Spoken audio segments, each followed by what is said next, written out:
following a series of nations grappling with serious governmental issues like South Korea, Germany, and France. Canada now finds itself in the spotlight.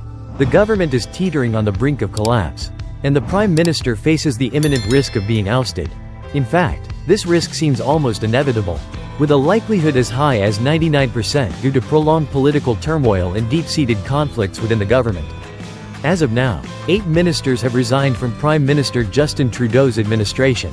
Born in 1972, Trudeau became Prime Minister at the age of 43, making him the second youngest Prime Minister in Canadian history and the son of former Prime Minister Pierre Trudeau. Once seen as a symbol of renewal and youthful energy, Trudeau now faces the most severe challenges of his political career. How did this story begin? Why have so many ministers resigned? And why is Trudeau facing the risk of being ousted? The root of this issue does not lie within Canada but is tied to a figure seemingly unrelated: Donald Trump. During his tenure as U.S. President, Trump declared heavy tariffs on major U.S. trading partners, including China, Mexico, and Canada. China's tariffs were justified for reasons that are well known. But what about Canada? According to Trump, Canada failed to adequately control its borders, allowing drug traffickers and uncontrolled migration to flow into the U.S.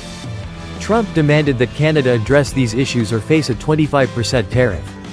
For a nation where 80% of exported goods depend on the U.S. market, such a tariff would deal a devastating blow to Canada's economy. To respond, Canada established a special task force led by the Deputy Prime Minister, who also serves as the Finance Minister. However, during a recent visit to Trump's private residence, Trudeau returned completely isolated. The trip yielded no positive outcomes, and divisions between Trudeau and senior government members became increasingly evident. This was underscored by the finance minister's resignation immediately following the trip. Canada's political landscape is now in disarray, with opposition parties, including the Democratic Party, once an ally of Trudeau, calling for his resignation. Promises of reforms on housing and environmental policies that Trudeau once made are now under heavy scrutiny. The Democratic Party no longer supports him, destabilizing the ruling coalition. Furthermore, if Parliament holds a vote of no confidence, Trudeau is almost certain to fail, as his support within Parliament continues to dwindle. Canada is currently in its winter recess, with Parliament set to reconvene at the end of January. This means Trudeau has approximately 2 months to turn the tide.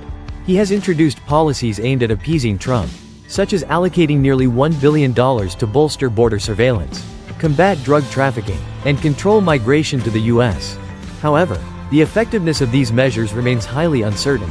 If Trump implements the 25% tariff, Canada's economy will face a severe crisis.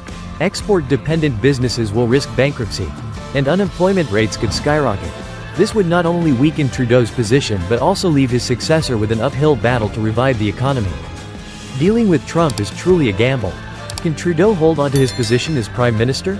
Will Canada's countermeasures be enough to placate Trump and avoid a major economic crisis? These are the questions being closely watched by both Canada and the world. Let us stay tuned to see how the situation unfolds in the coming months.